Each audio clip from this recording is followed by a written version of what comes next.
بدعملی کی وجہ سے جہنم لازم ہوگا، کفر کی وجہ سے نہیں۔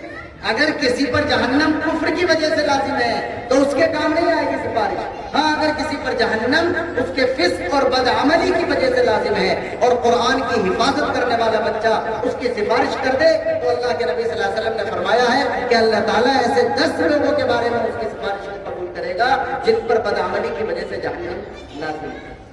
یہ دوسری بات ہو گئی ہماری، ایک مسابقے کی بات کر لی اور ایک ہم نے ان بچوں کی فضیلت کی بات کر لی۔ دوبارہ سے مبارکباد ہے ان بچوں کو بھی، ان کے اہل خانہ کو بھی، ان کے مدرسے کو، اساتذہ کو اور سب لوگوں کو۔ اللہ تعالیٰ ان کے مدرسے کی نیک نامی کا ذریعہ بنائے، ان بچوں کو ان کے اہل خانہ کی نیک نامی کا ذریعہ بنائے اور ان کے دل و دماغ کی صلاحیت کو اپنے قرآن کی حفاظت اور اشاعت کے لیے قبول۔ ایک بات یاد آ رہی ہے جو ان کے گھر والوں سے کہتے ہیں، دیکھو یہ اب سب سے بڑی دولت مل گئی ہے جب بچے کو علم مل گیا، اور علم کا مطلب وہ علم جو نبی کی میراث والا ہے، تو اب زندگی میں کبھی کسی دوسری دولت کو اس کے مقابلے میں زیادہ بڑا نہیں سکتا۔ یہ بہت خطرناک بات ہے جو کہہ رہا ہوں، یہ تو بچے ابھی کیا سمجھیں گے، ان کے گھر والوں سے کہہ رہا ہوں، ان کے ابا سے کہہ رہا ہوں، ان کی اماں سے کہہ رہا ہوں کہ اس دولت کو کسی دنیا کی دولت کا ذریعہ مت بنانا۔ میں اس وجہ سے کہہ رہا ہوں کہ شکایت آتی ہے، پہلے تو دنیاوی تعلیم کی وجہ سے ماں باپ کی ڈیمانڈ آیا کرتی تھی کہ میرا بچہ انجینئر ہے، 4 کلو دودھ چاہیے، شادی میں میرا بچہ ڈاکٹر ہے یہ چاہیے۔ لیکن آج کل علماء کے گھرانوں سے بھی علم اور قرات اور حفظ کی بنیاد پر ایسی ڈیمانڈ آتی ہے۔ یاد رکھیے گا، جس چیز کی فضیلت زیادہ ہوتی ہے ذمہ داری بھی زیادہ ہوتی ہے۔ اگر آپ یہ کہہ رہے ہیں کہ میرا بچہ حافظ ہے مجھے تو کار چاہیے، تو اس کا مطلب 4 پیسے کی کار کو اتنی بڑی دولت سمجھا کہ اس کے لیے سیڑھی آپ حفظ قرآن کا سمجھ لیں۔ یہ خطرناک بات ہے۔ جب یہ دولت مل گئی تو یہ یقین رکھنا پڑے گا کہ یہ میرے بچے کو ملنے والی دنیا کی سب سے بڑی دولت ہے، اس کے مقابلے میں کسی دولت کی کوئی حیثیت نہیں۔ اللہ کے نبی صلی اللہ علیہ وسلم نے جہاں فضیلتیں بتائی ہیں وہاں ایک روایت میں یہ فرمایا کہ جس نے من عظم ما حقر اللہ، جس نے اس چیز کی زیادہ تعظیم کر دی یعنی دنیا جس کو اللہ تعالیٰ نے حقیر بیان کیا تھا، تو پھر اس کا مطلب یہ ہے نہیں، روایت یہ ہے من آتاہ اللہ القرآن، جس کو اللہ تعالیٰ نے قرآن کا کچھ حصہ عطا کر دیا اور اس نے پھر اس کے مقابلے میں دنیا کی کسی اور دولت کو زیادہ بڑا جانا، تو گویا اس نے اس چیز کو زیادہ نمبر دے دیے جس کو اللہ تعالیٰ نے قرآن کے مقابلے میں کم تر سے کم تر چیز بیان کی۔ جن کے رتبے ہیں سوا، ان کو سوا مشکل ہے، جب آپ کے لیے فضیلتیں ہیں تو آپ پر ذمہ داریاں بھی زیادہ ہیں۔ ایک بات ہماری مسابقے کی ہو گئی اور دوسری بات ہماری ان بچوں کی فضیلت کی ہو گئی، لیکن ایک تیسری بات جو ہم سب کے لیے ہے وہ یہ ہے کہ قرآن سے تعلق صرف مدرسے میں پڑھنے والے بچوں کی ذمہ داری نہیں ہے، ہر مسلمان مرد اور عورت۔ قرآن کے حق کو سمجھنا اور اسے ادا کرنے کی فکر کرنا۔ یہ جتنے لوگ ہم یہاں موجود ہیں، ہماری خواتین بھی موجود ہیں، یہ آخری بات کہہ رہا ہوں، اسے جلسے کی بات سمجھ لیجئے، جس طرح کی بھی اس نے کہ اب تک تو مسابقے کی بات کر لی اور ان بچوں کے بارے میں اپنی مسرت کا اظہار کر۔ یہ جو ہے قرآن، اس سے تعلق اور اس کے حقوق ادا کرنے کی فکر کرنا، یہ ہم سب مسلمان مرد و عورت کی ذمہ داری۔ کیا حق ہے زیادہ نہیں بتاتا، دیکھیے قرآن نام ہے لفظ کا بھی اور معنی کا۔ ہماری قانون کی کتابوں میں لکھتا ہے وَهُوَ اسْمٌ لِلنَّظْمِ وَالْمَعْنَى جَمِيعًا۔ یہ قرآن کریم صرف لفظوں کا بھی نام نہیں ہے اور قرآن کریم صرف ترجمے کا بھی نام نہیں ہے، بلکہ قرآن کریم لفظ کا بھی نام ہے اور قرآن کریم معنی کا بھی نام ہے۔ نہیں سمجھ آئی یہ والی بات؟ سمجھاتا ہوں۔ دیکھو اگر قرآن کریم صرف ترجمے کا نام ہوتا تو مجھے اگر آپ امام بنا لیں اپنی مسجد میں اور میں یوں پڑھنا شروع کر دوں اللہ اکبر کے بعد کہ تمام تعریفیں اللہ کے لیے جو سارے جہانوں کا پالنے والا ہے، بڑا مہربان نہایت رحم والا ہے، قیامت کے دن کا مالک ہے، ہم تیری عبادت کرتے ہیں اور تجھی سے مدد مانگتے ہیں، تو آپ سلام بھی پھیرنے کا موقع نہیں دیں گے، سب سے پہلے مجھے مسجد سے ہٹائیے کہ دفعہ ہو۔ میں کتنا ہی قسمیں کھا کر کے کہوں کہ میں واقعی سورہ فاتحہ کا ترجمہ کر رہا ہوں، میں واقعی سورہ فاتحہ کا ترجمہ کر رہا ہوں،